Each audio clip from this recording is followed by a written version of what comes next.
naquela madrugada dizendo: eu sempre vou estar por perto.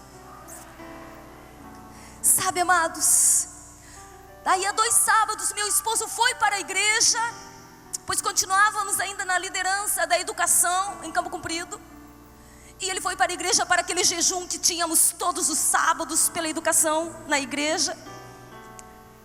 E eu fui servir as crianças no almoço, porque eu perdi a visão, as vistas, mas eu não perdi a visão do reino de Deus. Não perdi a visão do Espírito de Deus na minha vida. Glórias ao Senhor. E então, como uma boa dona de casa, sim, porque eu continuei limpando a minha casa, eu continuei lavando a roupa dos meus filhos, eu continuei fazendo o meu almoço, eu continuei agindo com naturalidade dentro da minha casa, até porque ela tinha 55 metros, né? Então não era tão grande assim, dava para dar conta da situação. Continuei sendo esposa. E naquele sábado, as crianças ali, eu dando almoço a eles, e o meu pequeno à minha direita, e o maiorzinho que tinha 6 anos na frente, o Paulo Victor, né? E o Paulo Victor fazendo pirraça e tal. Eu disse: filho, coma, pare de brincar e coma. E o outro quietinho, tipo resmungando assim, né? Não percebi nada. De repente, ouço passos em volta da minha casa, minha cunhada chegando, e ela percebe, ela entra. Nunca foi 12:30 na minha casa, mas naquele dia ela foi, porque ela estava na casa dela e o Espírito Santo disse: desce. Ela mora a 3 quadras da minha casa, desce. E ela desceu, sem saber nada. Quando ela chegou na porta, o meu filho menor, o caçula, o Gabriel, ele estava se afogando, ele estava já roxinho, com um ossinho de frango na garganta. E ali, aquele alvoroço, aquela coisa toda, enfim, ela nos cuidou, ela nos tratou, nos acalmou e foi embora. Quando ela foi embora, eu fechei a porta e entrei no meu quarto. E eu me joguei ali e eu disse: Senhor, quanto à minha vida, eu sei, Senhor, que não vai ser fácil, mas a gente dá um jeito. Mas eu perder o meu filho na minha frente, sem que eu possa fazer absolutamente nada, eu perder aquilo que o Senhor me deu, isso eu não irei suportar, Senhor. Isso será difícil demais. E novamente aquela voz no meu coração disse: eu não te falei que eu vou estar sempre por perto? E assim o Senhor tem sido. E o dia que meu filho chegou, o menor disse: mamãe, eu quero um bolo de chocolate. Eu disse: vou pedir para o papai comprar. Ele disse: não, eu quero que você faça o bolo. Eu disse: filho, a mãe não pode mexer com fogo. Ele disse: faça, mamãe, eu quero o bolo teu. Eu disse: vou pedir para o papai. Ele disse: não quero. Eu disse: ajuda a mãe a fazer o bolo? Ajudo. Fiz o bolo, comeram aquele bolo quente. E eu aprendi algo com isso, que eu podia fazer bolo, que eu podia fazer pão. Eu faço pudim, eu faço pão, eu faço comida, eu faço cardápios para a minha família. Porque Deus é Deus. Porque Deus é Deus. E eu disse: não pode ser só isso. Eu tenho que fazer algo mais. Eu tenho que trabalhar na obra do Senhor, eu tenho que trabalhar no reino. E Deus inspirou o nosso superintendente, pastor Rogério, a confiar em nós. E ele colocou uma obra em 98 em nossas mãos, Campo Magro. Chegando lá, assumimos aquela obra. Mas um dia, 16 pessoas, 5 crianças, não tinha nada na igreja a não ser 3 peças embaixo. E o Deus poderoso ao qual servimos nos deu graça. Construímos aquela igreja para cima. Quando entramos lá, tinha terreno baldio para o lado, para a direita, atrás, e uma casinha ao lado da igreja.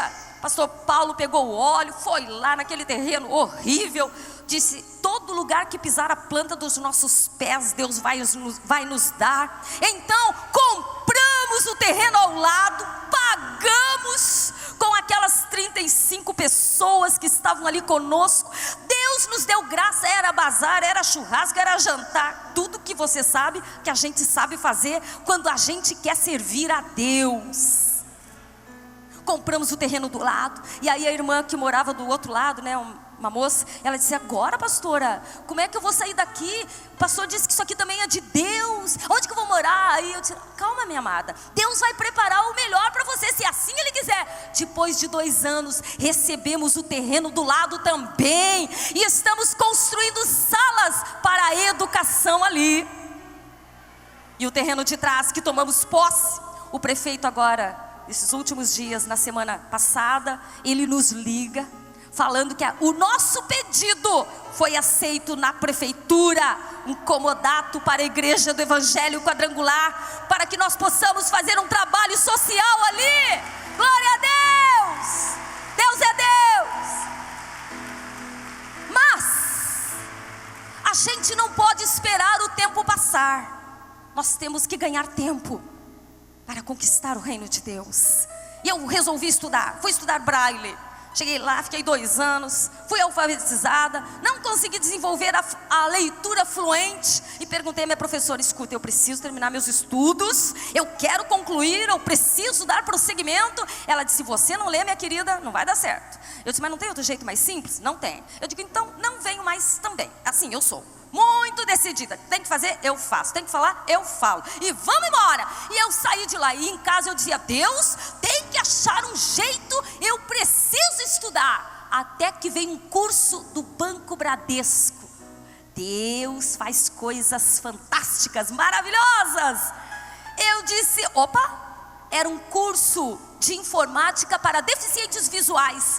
1 semana, de manhã e de tarde, mandei bala. Fui para a PIB, fiz o curso. Depois de 1 ano e meio, eu recebo um notebook nas minhas mãos. Ganhei um notebook. Ah, amados, Deus faz umas coisas lindas. Mas assim, concluí meus estudos, o ensino médio na Poti Lazarotto. E quando eu estava encerrando ali, eu fiz esse curso pela manhã, 1 ano e 7 meses.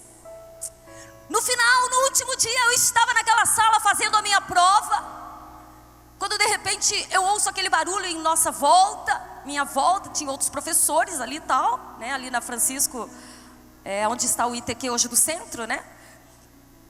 E de repente uma mãe veio junto a mim: pelo amor de Deus, alguém me ajuda, alguém me ajuda. E eu ali fazendo a prova, aqueles professores, outros alunos: alguém me ajuda, alguém me ajuda. E de repente aquela orientadora, pedagoga, a Jamaica, ela disse assim: não se assuste, Maria Ângela, é que o filho dela, ele tem umas crises muito fortes, e ele já destruiu o restaurante inteiro deles. Ficou 8 dias internado. Esse moço tem um problema muito grave. Lá na outra escola, ele também destruiu a escola inteira. Eu disse: gente, e aquela mãe ali aos meus pés, literalmente, não me conhecia, não sabia quem eu era. E ela disse: alguém me ajude, meu filho está com crise novamente. E de repente aquele moço entra, e eu percebi o que estava ali. Eu fiquei do outro lado. Eu disse: em nome de Jesus. Eu amarrei aquele demônio, e foi um alvoroço naquela escola.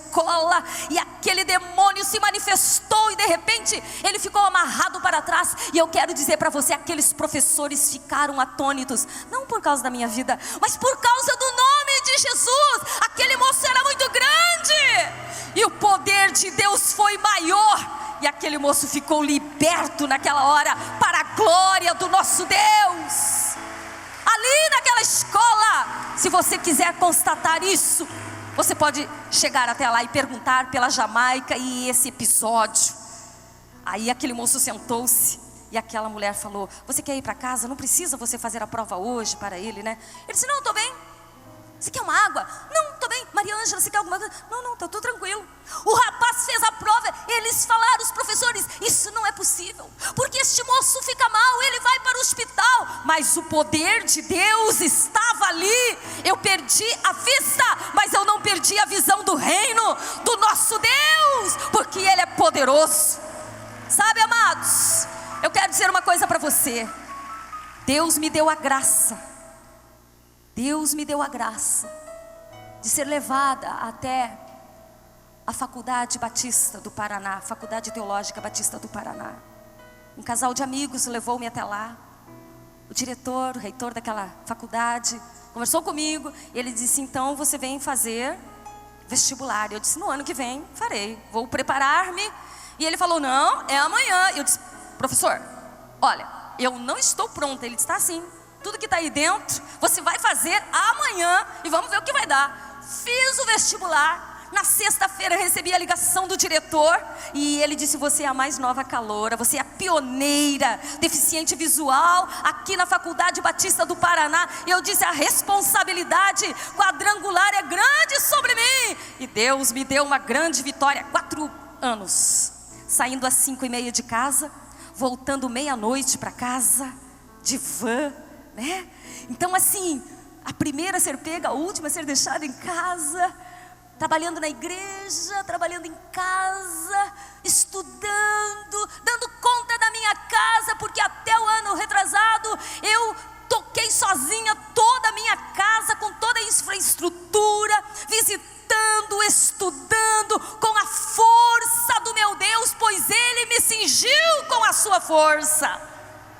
E eu pude realizar estas coisas. E eu quero dizer para você, então no ano passado eu cheguei junto ao pastor Irineu e disse: pastor, eu estou fazendo o projeto do meu TCC e eu gostaria que o pastor me abrisse o conselho para que eu pudesse colher alguns dados. O que você vai fazer, Ângela? O meu tema do meu TCC, eu fui instigada pelo meu professor. Ele disse que na quadrangular, por que não temos mais mulheres à frente de obras? Eu disse: claro que tem, não tem não. Então ele me instigou e eu fiquei curiosa, eu quis ver de perto esse negócio. Fui lá, o pastor Irineu abriu meu conselho, fiz entrevista com ele, com o pastor Eduardo, com o pastor Rogério, com as pastoras da primeira região aonde eu delimitei a minha pesquisa. E eu disse: não pode ser, não pode ser, não pode ser. E o nome, o tema do meu TCC é: o papel da mulher no desenvolvimento e crescimento da IEQ. Como você, mulher, tem uma contribuição fantástica nesta obra que não para, mas que avança, que prossegue. E o poder de Deus estava ali comigo. E agora, no dia 25, na segunda-feira agora, fiz a banca e Deus me deu a vitória que eu precisava. Passei com nota máxima, porque todos conheceram e respeitaram ainda mais a igreja na qual nós servimos a este Deus, a igreja do Evangelho Quadrangular. Sabe, amados, existem momentos na nossa vida que são muito difíceis e nós, como pastores, nós julgamos que o mal não pode nos alcançar, que a nossa casa não pode ser visitada pelo infortúnio, mas a minha vida foi. E eu quero dizer para você que em todas estas coisas, não foi a tribulação, não foi a angústia, não foi a perseguição, não foi a nudez, não foi a espada, não foi por vir, não foi nada, nem potestades, que não faltou para nos assombrar. Porque um dia em que eu estava passando café na minha casa, meu marido saiu e eu senti que algo estranho estava em volta da nossa casa, e aquilo encheu meu coração de medo. Eu disse: Deus, eu estava sozinha passando café. Eu disse: Senhor, parece que tem alguém aqui, meu Pai, em nome de Jesus. Comecei a orar e de repente a minha casa parece que foi invadida por forças espirituais, e aquilo começou a se aproximar de mim, me jogando para a parede, me jogando, e eu comecei a recobrar. Toda a palavra de Deus era como se estivéssemos numa guerra, e eu comecei a usar a palavra como escudo, e eu comecei a usar a palavra como instrumento de proteção sobre a minha vida. E de repente eu percebo que o carro do meu sogro está chegando ao lado. Eu fui até a janela da minha casa, que é alta, e eu ouço aquela voz que disse para mim: acabou aqui para você, acabou aqui, se jogue daqui, ponto. Aquela força espiritual não era um demônio não, aquilo estava infestado a minha casa. Eu disse: não pode ser, não pode ser. Então eu só sei dizer que naquela hora eu disse: não, porque eu sei que Deus me ama, Deus me ama. E eu saí correndo, a vizinhança, meus parentes chegando, porque foi um alvoroço na minha casa, mas a presença de Deus prevaleceu. E a partir daquele momento, um outro quadro na minha vida manifestou-se. Eu desenvolvi a síndrome do pânico, medo, o terror. Aquela experiência me deixou muito sensitiva. Eu percebi as pessoas se aproximando de mim e o que elas carregavam no coração. Pessoas perturbadas, pessoas endemoniadas. E eu não soube lidar naquele momento com aquilo. Aquilo me aterrorizava. Eu não gostava daquela experiência. E eu não contei isso para o meu marido. Não partilhei isso com ninguém. Porque eu sabia que aquilo era uma coisa minha. E aquilo me deixou muito aterrorizada. Eu disse: meu Deus, nós não temos dinheiro para pagar um psicólogo, um psiquiatra. Senhor, eu sei que eu estou precisando de ajuda. Senhor, Tu és o meu auxílio, Tu és o meu ajudador. A Tua palavra diz: não te deixarei, nunca te abandonarei. Eu sei que o Senhor está comigo. Amados, 2 anos e 3 meses eu vivi com esta experiência. E eu entrei num processo de muita oração e muito jejum. Eu disse: Deus, nós vamos vencer. Eu vou vencer. Irmãos, eu não saía sozinha para nada. Eu não ficava sozinha. Minha casa, um ovo, uma coisinha de nada. Eu tinha medo de sair do quarto para ir para a cozinha. Algo terrível. E eu chegava na igreja, a pastora, né? Ninguém sabia, mas sempre alguém do meu lado, colado, rente a mim. E eu orava com as pessoas, e o meu coração daquele jeito, e Deus manifestava o poder. As pessoas eram manifestavam opressões, demônios ali, e o poder de Deus, enfim, era maior e poderoso. Só que eu não sabia lidar com estas coisas, e eu fui pedindo ao Senhor que me desse graça, que me desse sabedoria. Eu precisava vencer aquilo.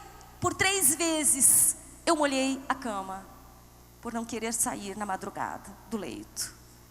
Até que uma madrugada eu disse: Deus, eu não suporto mais esse peso sobre mim. Eu quero a minha libertação, Senhor. Eu preciso da minha libertação. Nós falamos às pessoas que o Senhor é poderoso, que o Senhor cura, que o demônio não tem poder sobre as suas vidas. E eu quero essa experiência viva comigo. Eu sei que eu levantei com muita dificuldade, fui ao banheiro, e ali eu me prostrei diante do Senhor.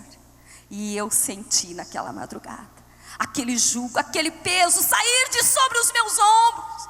E o Senhor tirou aquela carga de sobre mim, aliviou as minhas mãos, me encheu com sua graça. E eu voltei determinada a vencer cada dia. E eu disse à igreja: hoje vocês têm uma pastora mais dedicada a Deus, mais experiente com a presença do Espírito Santo do Senhor. E eu comecei a partilhar pequenas coisas, pequenos momentos, porque eu nunca falei isso. A primeira vez que eu comecei a abrir o meu testemunho foi na igreja da pastora Marlene e do pastor Laiel, porque eu nunca me senti apta para falar destas coisas. Mas eu quero dizer para você, por mais que sejamos atingidos em meio ao combate, nós temos aquele que vem com o seu bálsamo de Gileade para nos curar com a sua palavra, para nos trazer uma experiência viva.